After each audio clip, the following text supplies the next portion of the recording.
I worked as a communications operator on the reconnaissance ship Whisper, and do you know what the most terrifying thing in space is? It's not black holes, not radiation, and not even the chance that your suit might start leaking in open space. The real horror is the silence. Endless, absolute silence. When you sit at your console for 8 hours straight, listening to the static of nothingness, and the only reminder that civilization still exists are the weekly reports to Central Command. We had been traveling along the edge of the galaxy for 4 months, the 6 of us on a tiny ship that looked more like a metal can with engines. Captain Reyes, our commander, liked to say that reconnaissance was the poetry of pioneers. Poetry, sure. Every day was the same, scanning an empty sector, checking systems, eating synthetic tube meals that tasted like cardboard soaked in disappointment. Space looks breathtaking in pictures, bright nebulae, clusters of stars, majestic spirals of galaxies. But after months out here, it all turns into screensaver wallpaper you no longer pay attention to. My job was to sit in a cramped compartment, barely the size of a closet, staring at 3 monitors that showed nothing for hours. Green waves on the screens reflecting absolutely nothing. Sometimes I caught myself counting pixels or trying to find shapes in the random static just to keep my brain busy. The psychologist warned us about this monotony before the mission, saying the human mind wasn't designed for such isolation, that we needed hobbies and social contact with the crew. Easy advice to give when you're on Earth, surrounded by billions of people. Our crew was small but reliable. Captain Reyes, a former military man with a face that suggested he'd seen too much and nothing could surprise him anymore. Martha Zhang, our pilot, could land the ship on a needle tip and still joke about being hungover. Dr. Akeem constantly complained about the lack of proper medical gear, even though we hadn't had a single serious case in 4 months. Engineer Thomas could fix anything with duct tape and cursing. And Lena Ivanova, our science officer, still believed we'd eventually discover something meaningful in this emptiness. We became something like a family, though a dysfunctional one, the kind you visit once a year for the holidays and feel relieved when you can finally leave.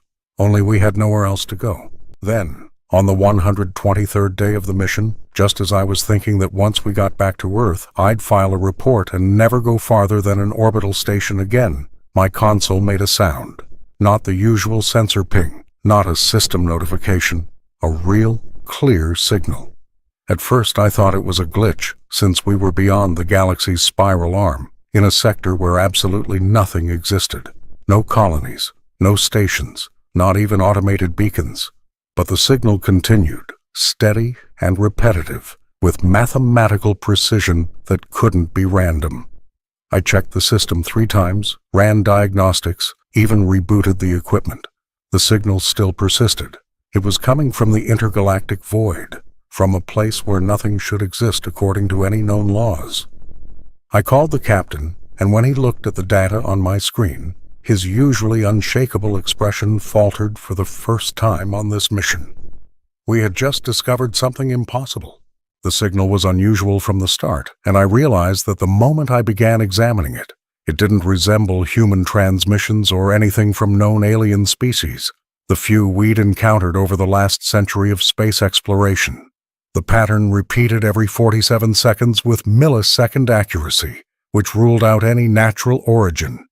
I ran it through every decoding protocol I knew, through databases of linguistic algorithms, through recognition systems that should have found at least some kind of structure. Nothing. The computer gave only one result. The signal was artificial, created by an intelligent source, yet it matched no known language or code. Its mathematical design was almost elegant. Symmetrical waves, harmonic frequencies, flawless intervals. Someone or something had crafted it deliberately, invested immense energy into this transmission, and sent it into the void. When I showed the data to the crew, everyone reacted differently, and it became our first real disagreement of the entire mission. Lena, our science officer, was ecstatic. Her eyes glowed as if she'd uncovered the holy treasure of astrophysics. She immediately started forming theories, each more far-fetched than the last. An ancient civilization, an intergalactic beacon, a message to future species, technology millennia ahead of ours. Thomas, the engineer, didn't buy it and kept checking the equipment, convinced it was a system malfunction or interference from some unknown radiation. Martha, our pilot, looked at the coordinates of the source and shook her head, saying there was no way we could fly there. Intergalactic emptiness, no reference points, no stars to navigate by, just endless darkness stretching for millions of light years. Dr. Akeem didn't say a word, but I saw him nervously tug at his jacket sleeve, a clear sign he wasn't comfortable with any of this. Captain Reyes gathered us in the mess hall, and for the first time in months, we all sat together discussing something that genuinely mattered. He placed the tablet with the signal data on the table and asked for everyone's opinion. Lena insisted we investigate. She said we couldn't ignore possible first contact with an unknown civilization, that it might be the greatest discovery in human history. Thomas argued our mission was to scout known sectors, not chase phantoms into the intergalactic depths, and that our limited resources made such a detour dangerous. Martha added that her calculations suggested the trip to the source would take weeks, and that was assuming we didn't run into spatial anomalies. I listened quietly, understanding that whatever we decided would change everything. If we reported it to Central Command and left, they'd send an expedition in a year or two, and the signal might be gone by then. If we went ourselves, we were putting everything on the line. The captain sat in silence for about 5 minutes, staring at the data, and I could practically see him weighing every risk and possibility. Then he looked up and said something I'll never forget. He said we were scouts, and our duty was to go where no one else had gone, and that if we feared the unknown every time, we might as well stay on Earth and admire the stars through a telescope. He said yes, it was dangerous, but humanity would never reach other galaxies without taking risks. He gave us 1 hour to prepare and instructed Martha to set a course toward the signal's source. We sent a compressed report to Central Command, a brief message saying we'd detected an anomalous signal and were heading to investigate, coordinates included. We weren't expecting a reply anyway. Communication at this distance came with weeks of delay. I returned to my console, configured the system for continuous signal tracking, and felt something shift inside me. The routine was over. Something entirely new had begun. During the first week of the journey, I could still see the galaxy behind us, a huge glowing spiral shrinking a little more each day. It felt unsettling, like drifting away from the shore and watching the coastline fade into a thin line before vanishing entirely. Only this time it wasn't land disappearing, it was the whole familiar universe. The stars around us grew fewer, dimmer, dissolving into the dark. I spent all my free time at the viewport in the common area, watching this happen, unable to shake the sense that we were crossing some invisible line humans were never meant to cross. Martha teased me for becoming obsessed with the view, but I noticed she often paused at the same viewport, staring at the same emptiness. By the end of the first week, the galaxy looked like a faint smudge, no bigger than my palm held out in front of me. A few days later, it could pass for a distant star. By the second week, we reached true emptiness, and that's when I finally understood what nothing actually meant. Even in the most deserted regions of normal space, there's always something. Distant stars, nebulae, galaxies on the edge of vision, dust that catches light. Here, there was nothing. Complete, overwhelming blackness pressing against your eyes and your thoughts.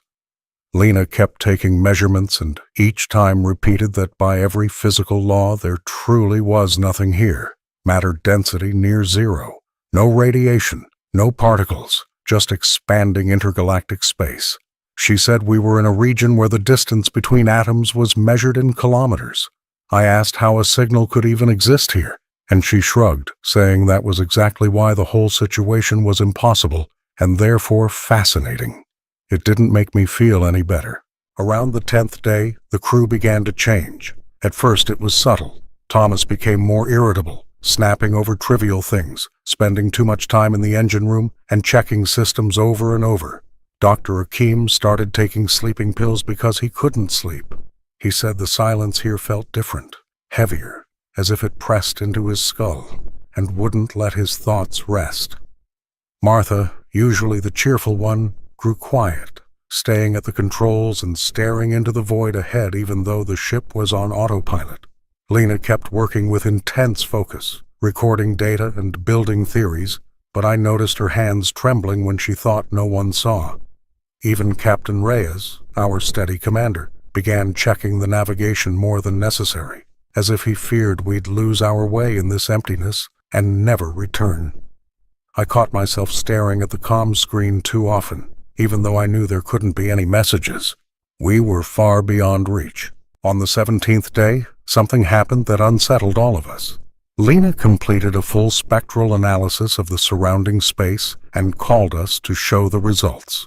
The data was clear. Within millions of light years around us, nothing existed that could generate such a signal.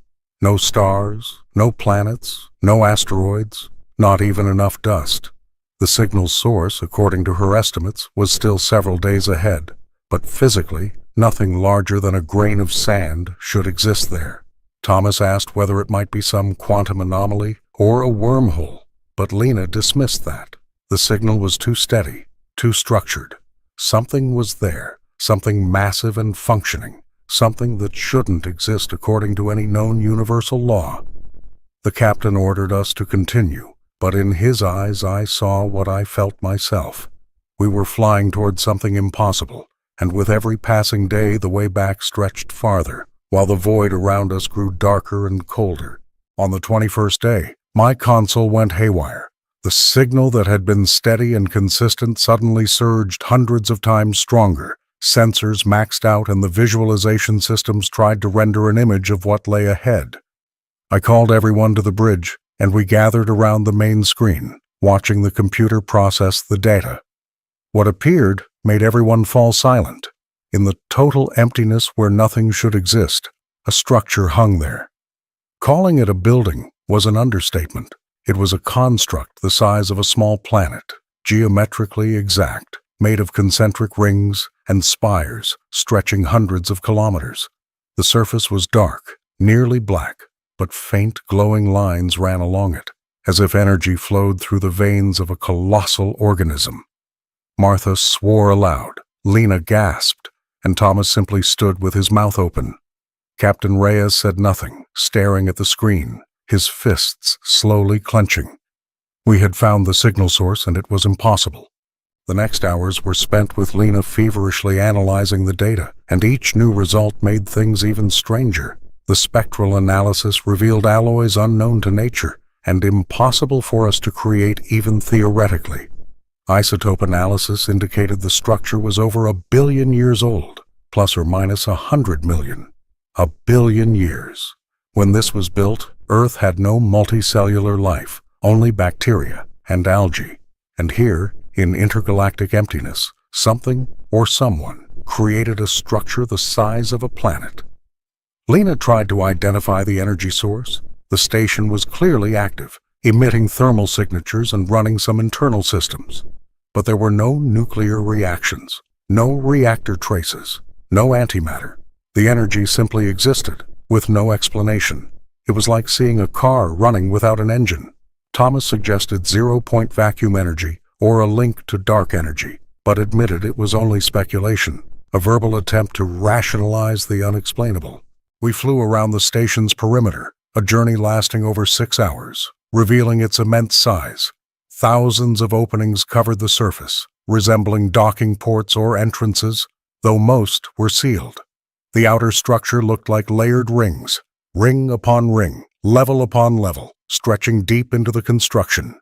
Some areas were damaged, likely from unimaginably ancient collisions. Metal was warped and melted, yet the station overall remained almost intact. The eeriest aspect was the total absence of markings. No text, no symbols, no identifiers. Only smooth, cold surfaces and geometric shapes that seemed functional, yet alien. I couldn't shake the feeling that this had been built by beings for whom scale and time had entirely different meanings. The captain ordered us to locate an active airlock, and Martha found one on the outer ring, massive gates the size of our ship, faintly glowing at the edges. We held an emergency meeting, and for the first time, Captain Reyes asked for everyone's opinion before deciding. Thomas was firmly against boarding. He warned we had no idea what awaited inside, from toxic atmospheres to unknown pathogens. The station might be a trap. Dr. Hakim agreed, noting we lacked full medical control for exposure to unknown risks. Lena, of course, insisted on exploration. She argued we couldn't travel 1,000,000 light-years just to turn back without discovering what this was, calling it the discovery of the century, perhaps millennium. Martha said she could keep the ship ready for emergency evacuation, but there were no guarantees if anything went wrong. I stayed silent, torn. Every instinct urged us to leave immediately. Yet we were scouts, and retreat would mean mission failure. The captain considered everyone's input and announced his decision. We were going inside. Minimal team, himself, Lena, and me. Thomas would monitor ship systems, Martha handle the controls, Hakim prepare the medbay for potential emergencies. An hour later, we were ready to board a station 1,000,000,000 years old, in a place where it should not exist at all. When the airlock opened before us, I understood that everything we believed about scale had been wrong. The entrance rose about 300 meters high, maybe more. Our ship could have slipped through it without even brushing the sides. We stood at the edge in our suits, and I felt like an insect before a colossal cathedral. Inside, sensors detected breathable air, which was unbelievable, but the captain still told us to keep our helmets on. We switched on our flashlights and stepped in, and the beams vanished into the endless space. The corridor, if you could call something that vast a corridor, stretched for kilometers, with walls rising so high that the upper part disappeared into darkness. The floor beneath us was perfectly smooth and dark, like polished obsidian, and our steps made no sound, though inside our helmets we could hear our own breathing. Faint, glowing lines pulsed along the walls, slow and steady, as if the station was alive. Lena stopped to collect a sample, and I saw her hand tremble as she touched a surface older than our entire civilization. We walked for more than an hour, and the corridor still continued ahead. The scale was impossible to grasp. This place clearly hadn't been built for beings like us. Sometimes we passed side passages, each the width of a large city avenue. Occasionally we found vast spaces. Calling them rooms felt ridiculous, each as large as a football field and tall as a skyscraper. Completely empty. No objects, no machinery, nothing to hint that anyone had ever lived or worked here. Just smooth walls, a floor, a ceiling lost somewhere above, and those glowing veins running through everything. Lena tried to understand the structure of the place, but she couldn't. It didn't resemble human design or anything known. Too enormous, too empty, too mathematically precise. The captain asked if the signal was getting stronger. I checked the instruments.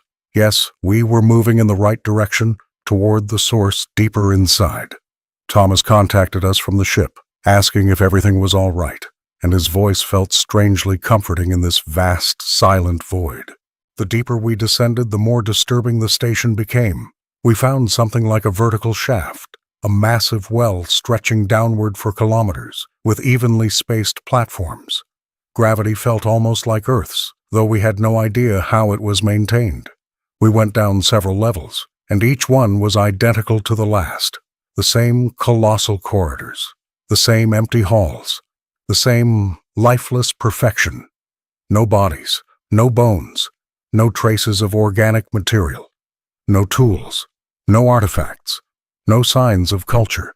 The station was operating, its systems active, but it was completely sterile, as if every trace of its builders had been deliberately erased, or as if no living beings had ever walked here at all. That idea terrified me more than anything. What if this wasn't a home or a base, but something entirely different, built for a purpose we couldn't even imagine? Lena scanned a wall and said the material was the same age everywhere. That meant the entire structure had been created at once, in a single monumental effort, like a single entity. On the 5th level, we finally reached the source of the signal. The corridor opened into a central hall, and its scale surpassed everything we'd seen. The room was so vast that our flashlights couldn't illuminate the far wall, and only faintly touched the ceiling kilometers above. In the center stood a structure, a column or tower built from rotating concentric rings, covered in the same glowing patterns. But here they shone brighter, their rhythm faster. The signal originated from there. My sensors were overwhelmed by the intensity. Not radiation, not a threat, just an impossibly strong stream of data that had been sent out into space for 1 billion years. We moved closer, and I saw panels at the base, surfaces covered with shifting symbols that flowed from one form to another. Leere reached out and touched one. Instantly, everything changed. The signal cut off for a moment. The glowing lines throughout the entire station flared brilliantly, and from deep within came a sound, low, resonant, vibrating through our bones. The station had noticed us. When Leere touched the panel and the station awakened around us, I instantly understood that we had made an enormous mistake. The lights along the walls began to pulse faster. The tower in the center of the hall started rotating with a low hum, and this ancient machine that had slept for 1 billion years suddenly became aware of us. The captain ordered us to retreat, but I couldn't look away from my scanner. The data stream coming from the tower was changing, becoming more organized, almost intentional. It was no longer just a repeating broadcast. It seemed like the station was trying to communicate. Leere grabbed her tablet and started recording everything, her hands shaking so hard she almost dropped it.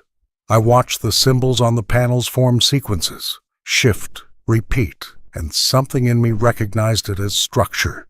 Not randomness, but language. We were standing before a message that had been echoing through space for 1 billion years, and now it had finally found someone to answer. The worst part was that I wasn't sure we wanted to hear it. I spent the next 8 hours at the ship's console, analyzing what Leere had captured. The captain pulled us out of the station at full speed, and once we were back aboard the Whisper, the tension was thick. Everyone knew we had activated something ancient, and now we had to figure out what it was.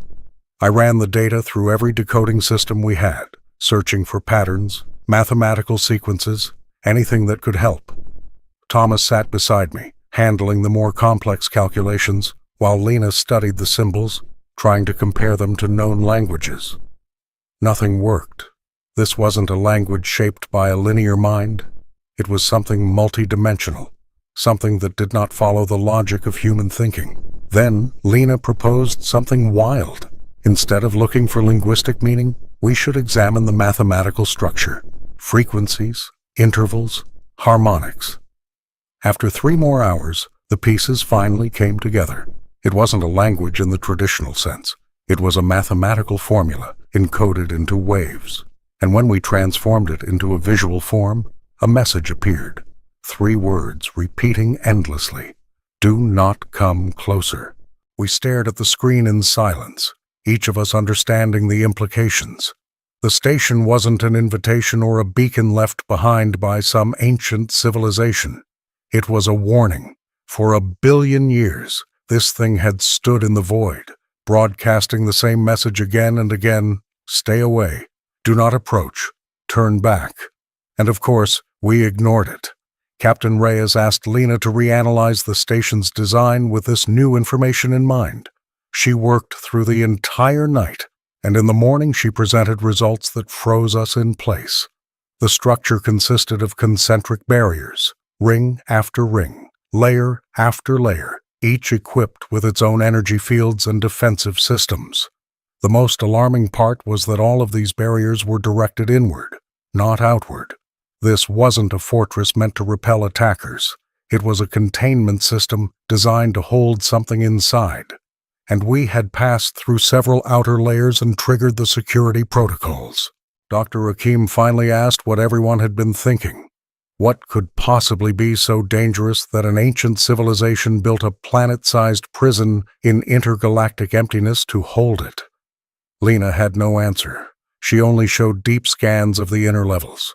Dozens more barriers, each stronger than the last. And at the very center was something the sensors couldn't identify, an anomaly twisting the space around it. Thomas insisted that we needed to leave immediately, before something happened that we couldn't reverse. If those builders had gone to such extremes to lock something away, Then we had no business being here. Marta added that our systems were already behaving strangely. The computer produced impossible errors, and the navigation data briefly glitched, as if something unfamiliar was probing our systems. When I checked the communication logs, I found several attempts to make unauthorized connections to our network after we returned from the station. Something inside that ancient prison was aware of us and trying to reach our ship. The captain studied the data in silence, and I watched the realization settle on his face. We were in real danger, and the way back might no longer be open. The first sign that something had gone wrong was the lights. The faintly pulsing lines along the walls suddenly sped up, as if the station had been injected with adrenaline. I sat at the console, watching as section by section, level by level, the entire ancient structure came alive. Thomas noticed it first. The station's power usage had increased tenfold in 20 minutes, and systems that had been dormant for 1,000,000 years suddenly switched on. Leere tried to track the activations, but there was too much data changing too quickly. Then came the sounds, first soft and distant, then louder. Dull thuds, scraping metal, something like colossal mechanisms waking from a 1,000,000,000-year slumber.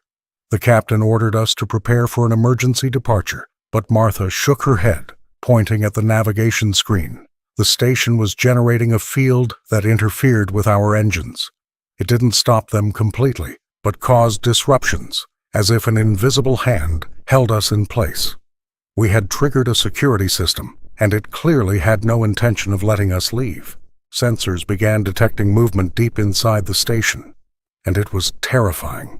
Not machines, not robots, but something else our instruments couldn't define.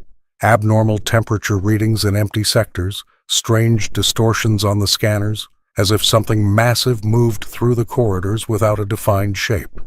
Leere tried modeling it, but the computer returned contradictory results. The object appeared on one level, vanished, and reappeared kilometers away, sometimes simultaneously in multiple locations.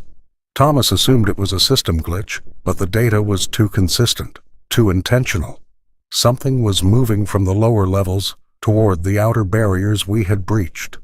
The worst part, it wasn't moving randomly but with clear intent, as if it knew exactly where we were. Dr. Hakim asked if it could be automated security, ancient drones or robots, but Leere shook her head. The movement was organic, almost alive. The captain ordered immediate evacuation, and we prepared to leave. But then the unexpected happened. The station's airlocks, the ones we had entered through, began to close. Slowly, relentlessly, massive gates the size of our ship slid shut, cutting off our escape. Martha tried to fire the engines to break free, but the interference field had grown so strong the ship barely moved. Thomas shouted to detach and use impulse thrusters, but the captain stopped him. If we got stuck, we'd be crushed.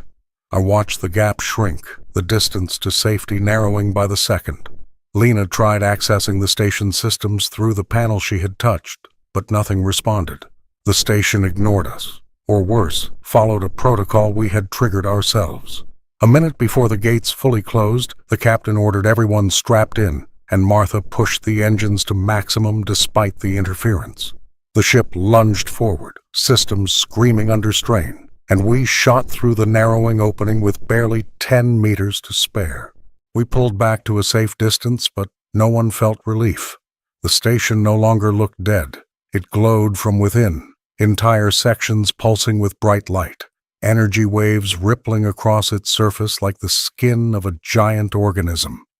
Sensors detected incredible activity, internal barriers opening, containment systems shutting down, and something imprisoned for 1,000,000,000 years, slowly emerging from the core.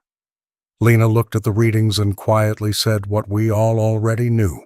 We hadn't merely discovered an ancient station. We had opened the cell of something so dangerous that a civilization millions of years ahead of us built a prison in the void between galaxies. By being here, by our curiosity, by that one touch on the panel, we had triggered its release. Thomas asked if there was any way to reverse it, but the captain stayed silent, staring at the station. I knew the answer. We couldn't stop something we didn't understand. something built by beings for whom our technology was primitive. The only choice left was to flee and pray that whatever we had unleashed wouldn't reach our galaxy before we could warn humanity.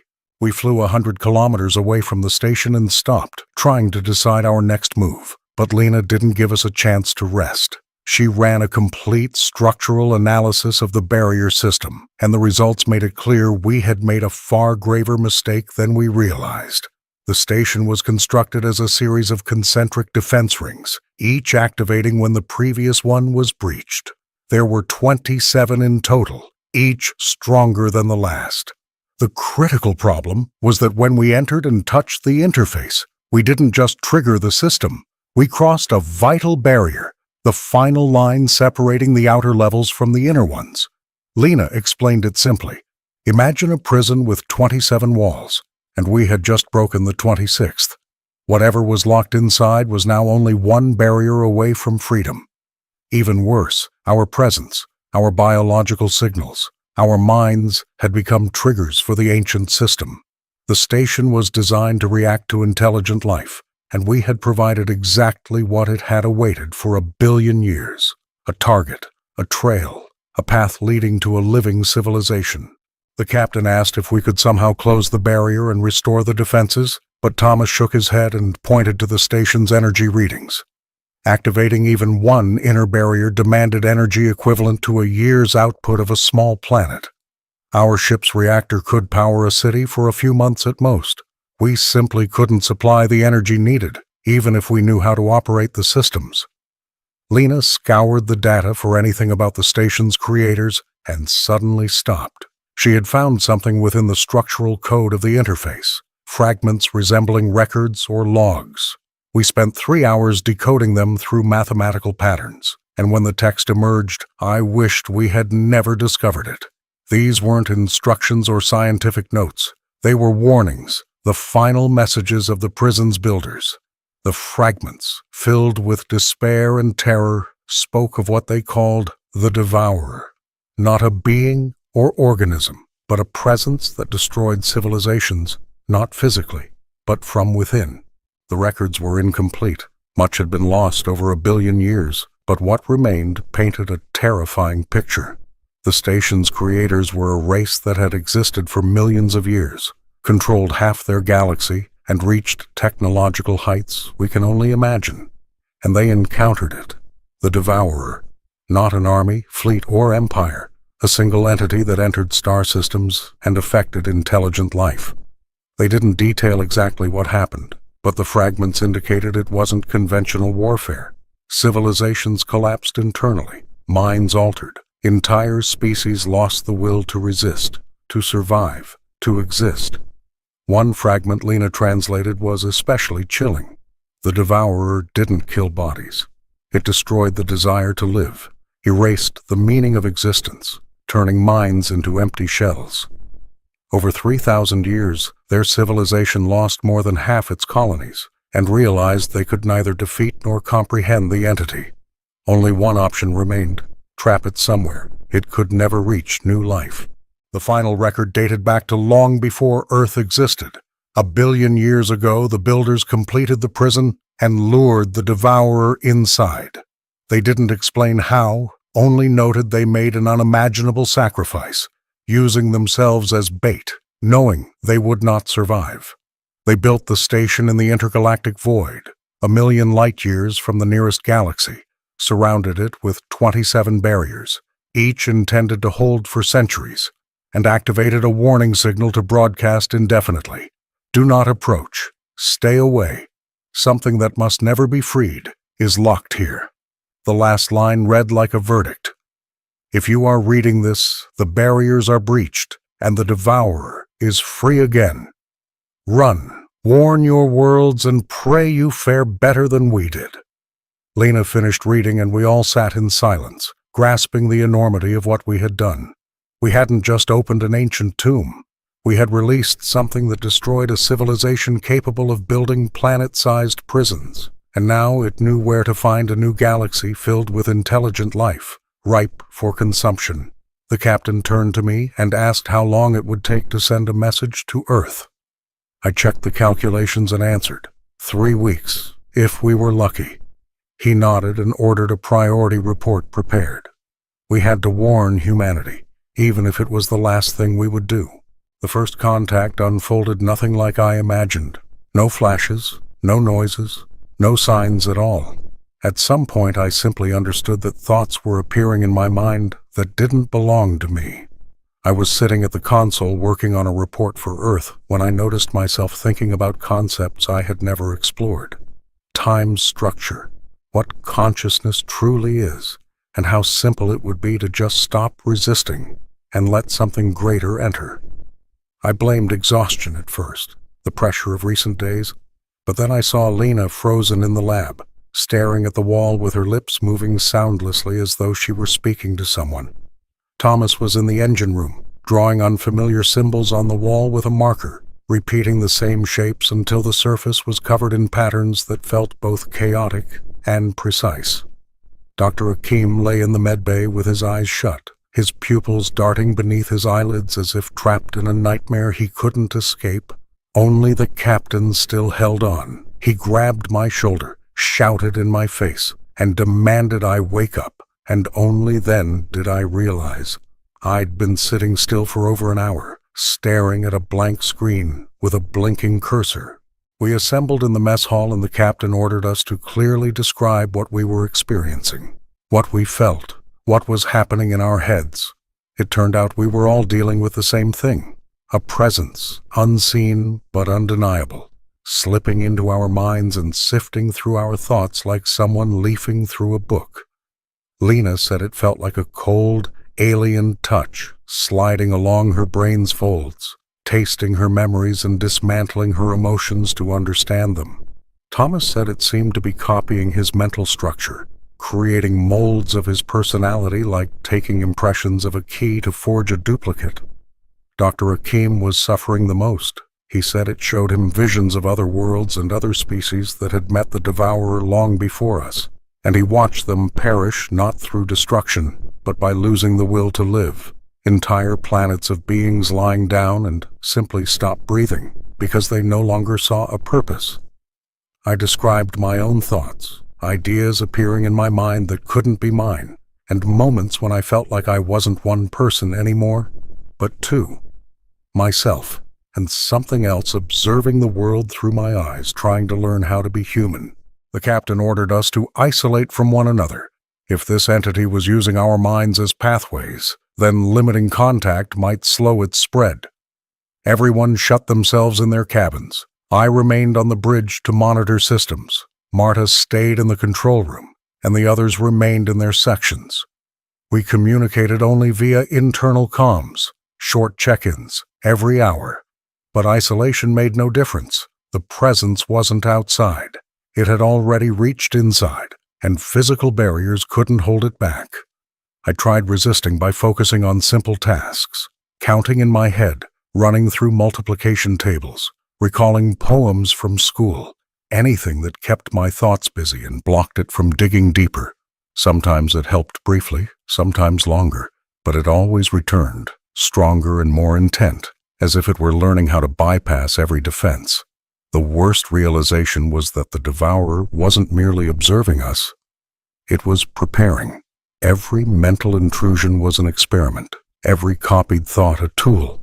It was studying human consciousness, how we choose, how we feel, how we hope. It was learning to become us, so that when it reached our galaxy, it would know precisely how to destroy humanity from within.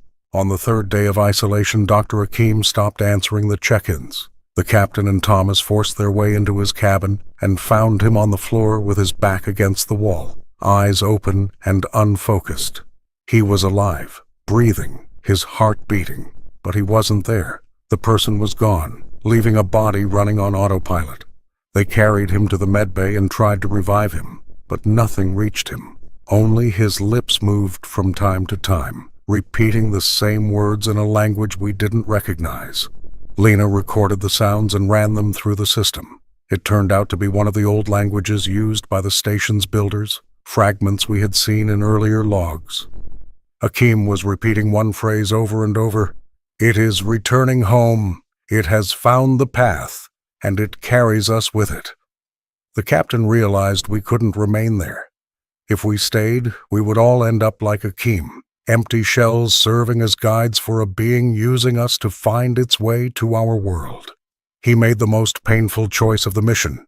We would destroy the Whisper and ourselves with it, right here, so the Devourer would never learn where Earth was. But when he attempted to trigger the self-destruct system, nothing responded. The ship ignored every command, as though someone else already controlled it. That was when we understood. It wasn't just inside our minds anymore. It had entered the ship itself, its systems, its computers. We had given it too much time, and now stopping anything was no longer possible. I sat before the main console, staring at the two buttons I had to choose between, knowing that whatever I picked would be the wrong answer. On the left was the emergency reactor overload, a manual trigger that would bypass all system locks and destroy the ship 30 seconds after activation.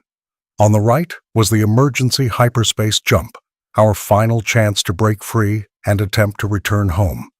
Captain Reyes stood behind me with his hand on my chair, silent, because the decision was mine.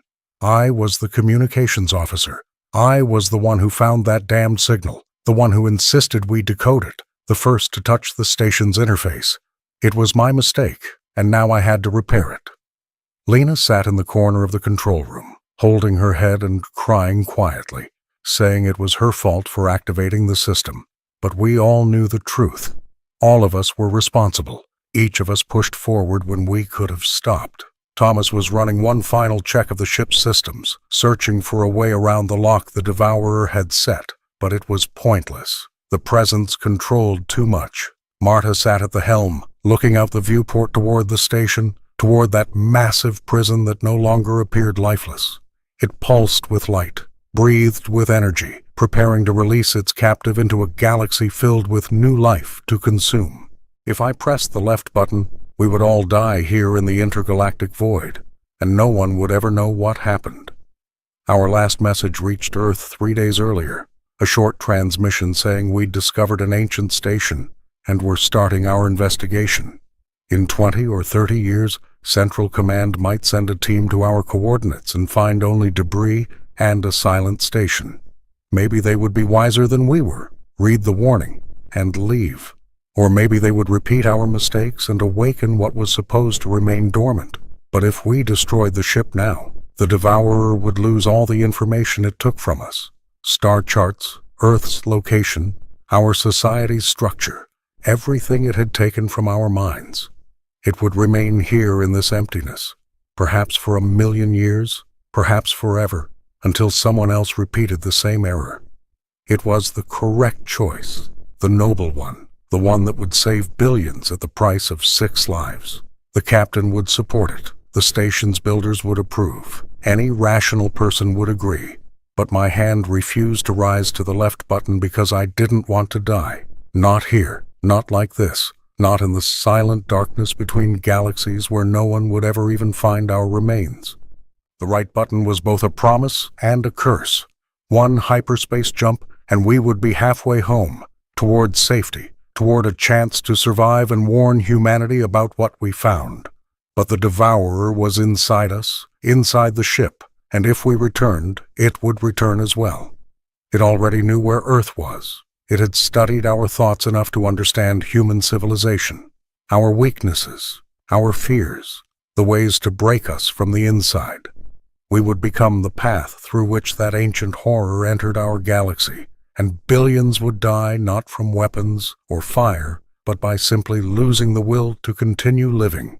I would be the one who brought it, the one cursed in history if anyone survived long enough to write it.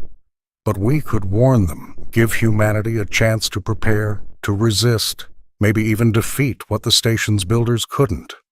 Lena said we had an advantage. We knew its nature. We saw the records. We understood the threat. Maybe that would be enough.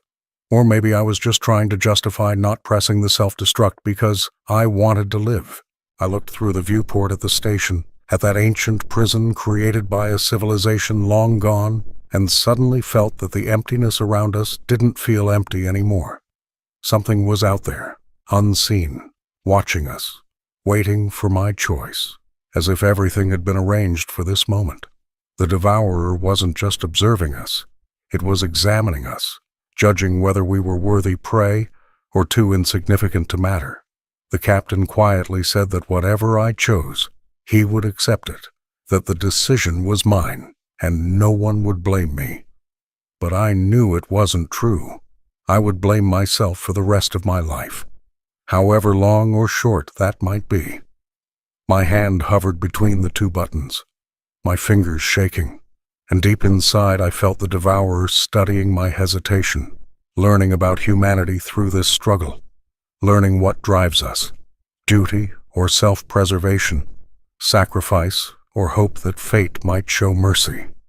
I closed my eyes, took a deep breath, and my hand moved toward one of the buttons. But I never learned which one, because in that instant, every system on the ship shut down, and we were consumed by total darkness and silence, the kind of silence that is the most terrifying sound in space.